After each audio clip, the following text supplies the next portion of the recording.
Welcome to Unsuitable on Ray Radio, the award-winning financial services and business advisory podcast that challenges your old-school business practices and the traditional business suit culture.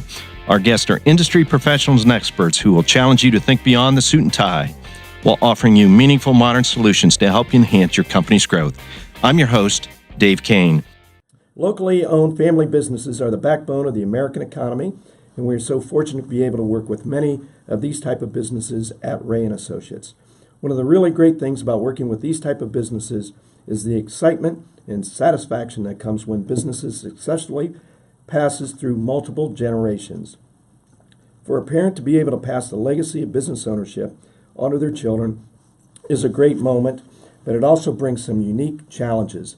Today's guest will help us identify what these challenges are and what multi-generational business owners can do to maintain equality among children while addressing the concerns of some of their long-term employees. Kevin Monaghan has traveled a long way to be here today, and we're so glad he did. As the owner of Intuitive Compensation Group, based out of Charlotte, North Carolina, Kevin works with businesses that struggle through these multi-generational challenges. He also understands how important it is to work with long-term employees to achieve as close to a win-win scenario as possible. This is the first of a special two-part series with Kevin. On our next episode, we will dive into the topic of the golden handcuffs and their impact on employee retention.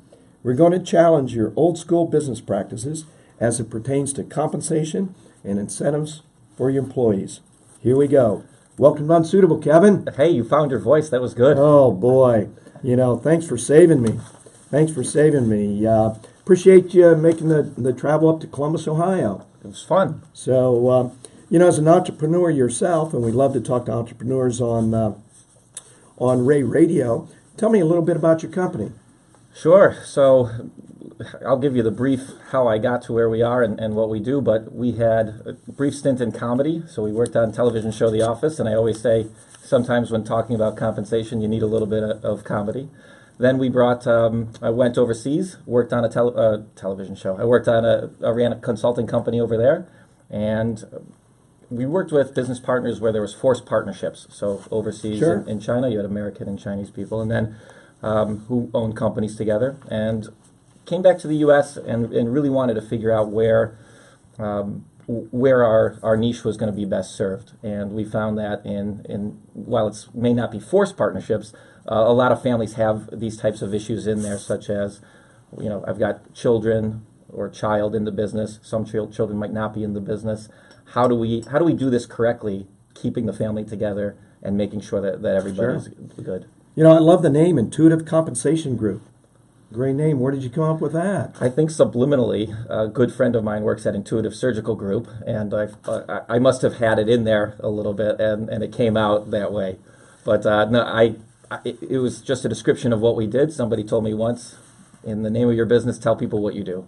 And you absolutely do. Like Ray and Associates. So, let's dig into this. Family businesses. That's the first part of our series about family-owned businesses and how you keep the peace, if you will. And over the period at Ray has worked with many family businesses, and you guys have done as well. So we know the challenges. The challenges are broad. Yes, they are. And so let's start with how do you set up a compensation system in a family-owned business that let's just start there.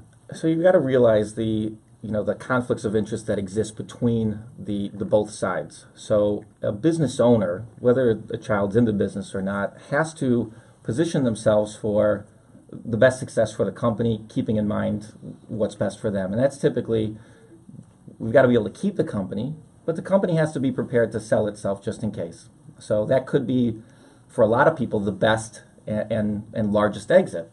But selling the company can really upset a child who is planning on taking it over. The same token is, how do you transfer it? So if you're going to keep it, but you're then going to start communicating how it's going to go to the child, how to fairly do that and pass that, because a child can get egotistical. They can think that their way is better, and vice versa. On the other side, they can think that staying the same is better. And how do you handle that that over time. So how do you position to transfer this that can give both sides clarity, but at the same time keep it fair, even though the parent or parents have to take care of themselves at first as well. Sure. When you talk about being fair, there's a general discussion there. Let's say that you have a family business where there's 3 kids. One is totally qualified to run the business, the other 2 not so much. And is that where your group can come in and kind of develop a strategy to keep it fair? Right. So in that scenario, let's just say they're all 3 are in the business. Is one is a leader and another may not be. So how do you use compensation packages that everybody understands maybe who is a leader, and let's assume there's no power struggle between the children. Let's just say they're agreeable that one person is suitable to lead for it. How can mom and dad position the other 2 children to say, hey, this is a fair way of putting something away for maybe us or them that's on top of it, that protects the business, keeps us all on good terms, and has clarity around it so that we know and can move forward with confidence that this would be something that we can get behind. You also want to have a little bit of flexibility depending on the scenario so that if somebody rises to the occasion. So a lot of times we'll have a 35-year-old 40-year-old who's in there running it, and there's a 23-year-old in college who's more concerned about the cocktail hour than he is about running the business. But what if that person comes in and can rise as a leader and be important? So you want to leave some flexibility in there as well. I think you and I both run across situations where this is difficult. It sounds easy as you and I talk about it, but putting it into play can be extremely complicated and challenging. Right. Very. And there are a lot of conflicts of interest. What we find is typically addressing the conflicts of interest, and it typically in front of people, helps alleviate and make people aware of why they should move forward rather than getting caught down in the details. So as we were talking before, a lot of times the thing that we do best or we bring to the table best is the ability to draw out what's important to everybody then come and find a solution that positions everybody to address their concerns, but that everybody can get behind so that they can have that clarity that they need to maintain their family relationship. No, so really what you're kind of what we're talking about is getting to know the family business dynamic and the internal family power struggles that exist. And that's what your company can do, is draw that out. Yep. But most importantly, find a solution. Yes, or help them through the process. So while our solution may not be the one that works, we want to leave everybody in a better position than where we started from. So we do find out that sometimes it's best if somebody leaves, and maybe that doesn't include anything else, and that has to be on the table for everybody to know that they can go through it and to hear it. And you have to have somebody who can deliver it to them in a way that tough love, if you will, or a lot of reasoning behind it that makes them understand why. So that's interesting. Let's stay there for a second. Let's say there is a kid that needs to leave the business. Very challenging. And got any words of wisdom for us there? Sure. Let me use maybe an example of love stories. Yeah, you got stories. So we have one where there was 3 children and one wanted control, and it wasn't going to happen. However, some planning had already been done where they already owned a substantial amount of the company to the point where it was an issue, but refused to do anything about it until there, but was receiving a lot of pay. And so what we had to do was use compensation to position that person to be bought out. But a lot of times, especially when you're fighting about equity and where you stand in the future, we always say instead of agreeing on it, it's easy to start positioning people where you have that flexibility so nobody's too committed, but you start positioning everybody towards success, and then it becomes easier when it's there, when you're looking at exchanging something that's been building up over time, and the position allows for time. Sometimes time helps. You can get started on another project and then it's not as important. But sometimes the solution is positioning people for where everybody needs to be rather than making those commitments today, which is where you see a lot of conflict destroy family relationships. In our experience, both yours and mine, probably the number one factor is getting the family to realize, hey, there's a potential issue here.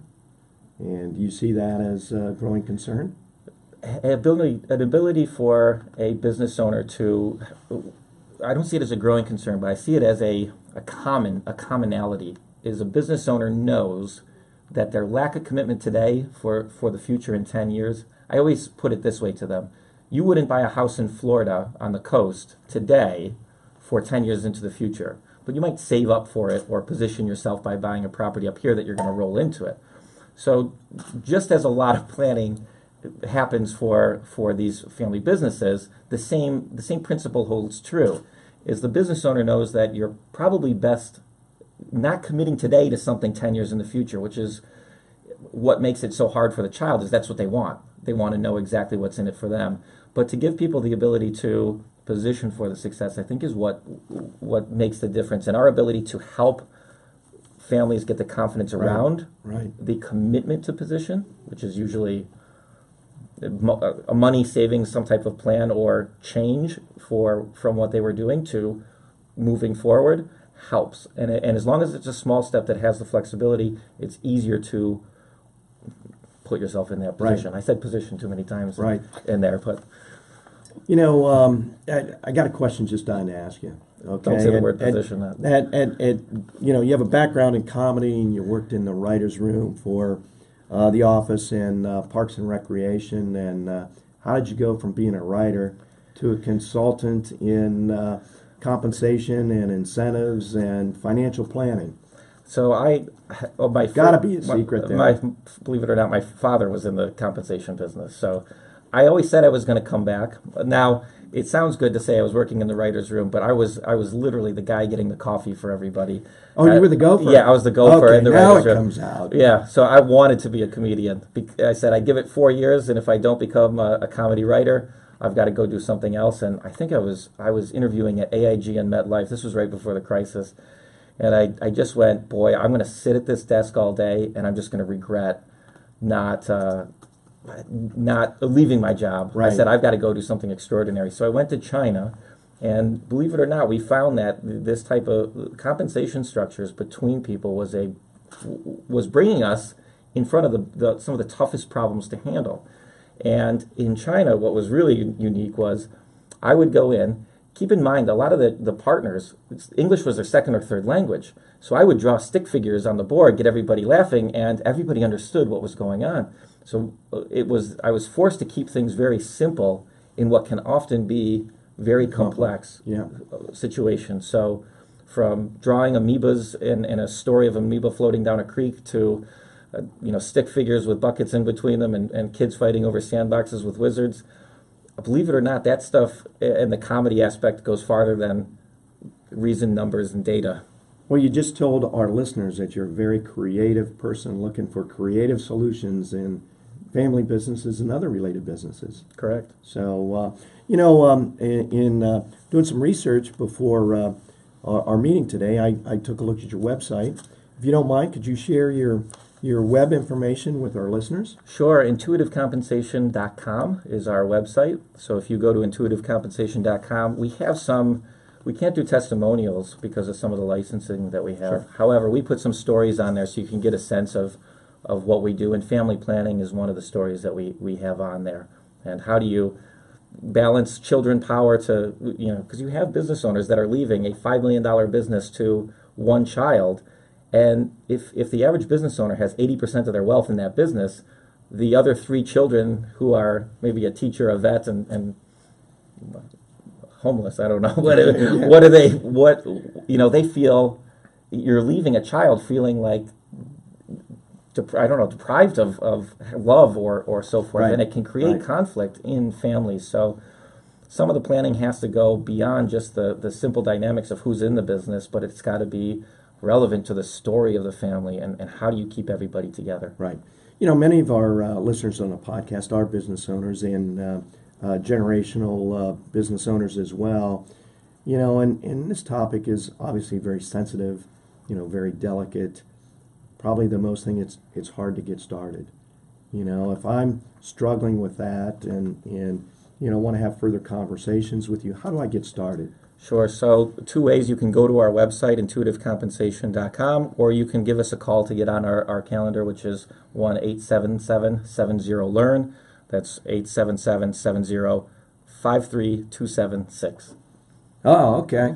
Okay, and we'll get those published as well because, again, I think, and I hope you concur that the hardest thing is just getting started. It is, and that's the point. You have to bring the most value quickly, and I always say what I do is like Inception. You've got to make them feel that it's okay to start planning this stuff, and give them the confidence to start having those conversations, and then they'll start to drive it because when you put it in a way that makes it very comfortable and that you can maintain that flexibility that you probably should want to anyway as a business owner, they start feeling confident to explore, and that's when they start liking the process. In your experiences, you travel across the United States with us, you have story after story, and no two are alike. Everything's different. Nope, from Los Angeles to Alaska to Portland, Maine to Florida, every industry has these issues, and they're all unique to that family. And look, I own a family business. I'm going to make this easy. Got 3 kids in the business. I'm going to pay them all equal. What do you think of that? Good luck. Good luck. Yeah. Huh? What the productive one will start his own firm and compete against you. Hey, you know what? It's a good Thanksgiving dinner. Good conversation. Nobody's hacked off. Yeah, it's two of them will show up. That's the easy way out, and if we're all paid equal. You can try. It didn't work well for Cuba, but yeah, and kind of tongue in cheek on that. We know that's not the answer. That's the easy way out, I would think. Yeah, you have to address it, and people are looking for leadership around compensation, and so bringing ideas that can help business owners, whether it's family dynamics or not, help understand what's important to everybody else. So what we see a lot today is time is the best asset. People are very aware of how much time and what's in it for me. There's a lot more working together than there's ever been before in cultures and challenging each other. So people want a sense of ownership, and people want a sense of what's in it for me is the simplest question that I can boil it down to. And our compensation packages help people explore what those look like, and our process helps explore what structuring it can do for them. On next week's episode of Unsuitable, we're going to talk about golden handcuffs. So, we'll dig into that a little bit deeper. But, on this family business, talk to me a little bit about industry specific. Is there any industry where this works better than others?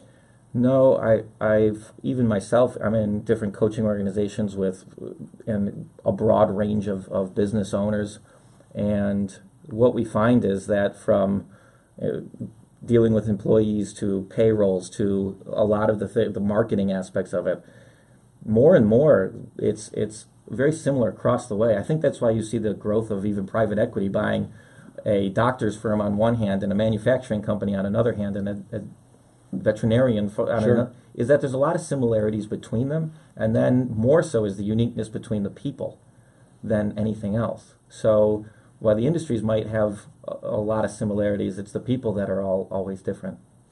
What advice do you have for dad or mom, the business owners? When do they get started in this process? Is there one thing that's better than the other? No, I would say a general observation, this isn't statistically proven or anything, this is just where we tend to see it, is that 52 happens to be the age that most people start wanting to address this. And it's my theory behind it is, I know myself, so 40 is I always want to be in control, and I like being in control, and I like the hustle, I like working hard, I enjoy it. Somewhere around 50, people go, well, I've been working hard for a long time now. And they don't feel, 50 doesn't feel it, but then 51 or 52 starts going, I've got 10 years before I want to remove myself. What does it look like? What's it starting to look like, and how does that start to play out? So the earlier the better, like planting a tree or going to cocktail hour. Earlier the better. Sure. but the come early, leave late, right? Yeah, but it's the right. That's how too many business owners want to leave very, very late. But it tends to be that age that starts prompting the thinking naturally, and then it just becomes kind of honing in on how do we go about this, and finding somebody that can help you through it. And each person's different. They got to find somebody who can. Age 52. Let me do some quick math. That would be maybe the kids are just out of college, just graduated from college. Time to make a change. Young and they're coming into the business as well, which for a lot of family dynamics might be another triggering point. How difficult is it to sit down with a business owner and say, after doing the analysis, the kid maybe just isn't suited to join the business? So great observation. We find a lot of times that there is that element of, but somewhere before the child has come into the business and before they've developed their own skill set to be able to run the business, there's usually somebody who's about 40 in between the two. And he's going, I have helped build this. I have done a lot for this organization. I'm not working for a 23-year-old that I heard the stories about them at college. I heard that they're out at night coming in and they're sluggish the next day. So a lot of what we then say is, if they're not ready, how do you position the company to continue running while they get ready? And how do you face that reality? And what's fair for the people trying to come into it that keeps that middle person in play? So you got to treat them like an owner, because they're already worried. They're already thinking about what's next because I'm not working for them. So how do you keep it fair for them? And how do you give that time for that development to happen? You have a good point. Want to expand on that a little bit. But we're talking about bringing kids into business, but at the same time, you have key employees that are playing a big part in the success of the business. Got to take care of them as well. Right. And sometimes the kids maybe take that job or step over. That's a pretty tough dynamic. Very tough, and it's not a good feeling. And that's where we say, you, as an owner, you've got to, like anything else, you would put if you owned a CPA firm, you'd spend a lot of time learning tax laws, what the problems are. You'd spend a lot of studying time. Compensation should be the same way. Is how do we do this? You should go through processes to learn what's out there so that you can bring it to them instead of being reactionary. And that's where we find a lot of the problems is most people are reactionary versus taking a leadership role and bringing them a solution so that they don't have to worry about it. Sure.